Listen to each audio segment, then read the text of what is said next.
right, this is your boy Miguel from the Mobile Mechanic 757. You know, I get down and get straight to the point. I have two wonderful people at Amazon. This is part two. The first one, I was trying to use this right here. It couldn't jump the battery because the battery was completely discharged. It's also about 20 to 30 degrees outside, so the battery is going to pretty much have no power. Customer was asking or thinking that they would need an alternator. The data doesn't lie. So they need between 13.8 and 14.5 multimeter.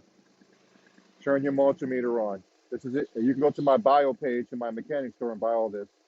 And you're going to put it on that symbol right there, which is direct current. That is AC. You don't want that. That's the house. You want direct current. You want to go to 20, but you're not going over 20. If you go over 20, the car is going to burn up. With that being said, the data doesn't lie. I'm going to go to red to positive, black to negative. It says 14.4. The alternator is doing its job. Alternator is sitting right there. Could you explain what AAA told you, sir, a reference to how this works? So basically, when I was getting the jump out here, he said based off of how he could hear the sound and based on how the battery was moving, that he said it was the alternator problem. Okay, and what did he say? The battery and the alternator, what did they do? What did he tell you? I think, I'm not going to put the dirt on the brother's name. I think I misunderstood what he was saying, but basically, what I remember him saying, it was like the alternator keeps it, it starts it, and the battery runs. And I think it was just backwards. I think I had it backwards. That's not a problem. So anyway, the alternator actually charges the battery. You have items and accessories inside your vehicle. If you look at some of the houses, they have transformers up on a pole. If you take that power directly to Dominion Power and go straight to your house, it will burn your house completely down.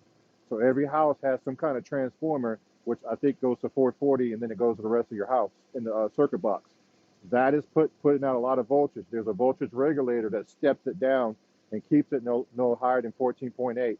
When you turn on your accessories, you're putting a low on the battery. In this particular case, the only thing you need is a battery. You go to Advance or AutoZone, you buy theirs, get the one that's a 2-year warranty, and move on. You don't need to buy all that extra stuff that you could have been ripped off if the person was dishonest with you. You don't need it. The car's running off itself. That's another sign that the alternator is working.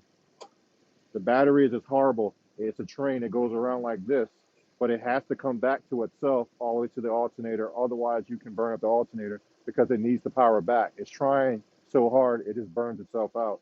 Just get a new battery. If you like this video, please like, subscribe, share, and follow.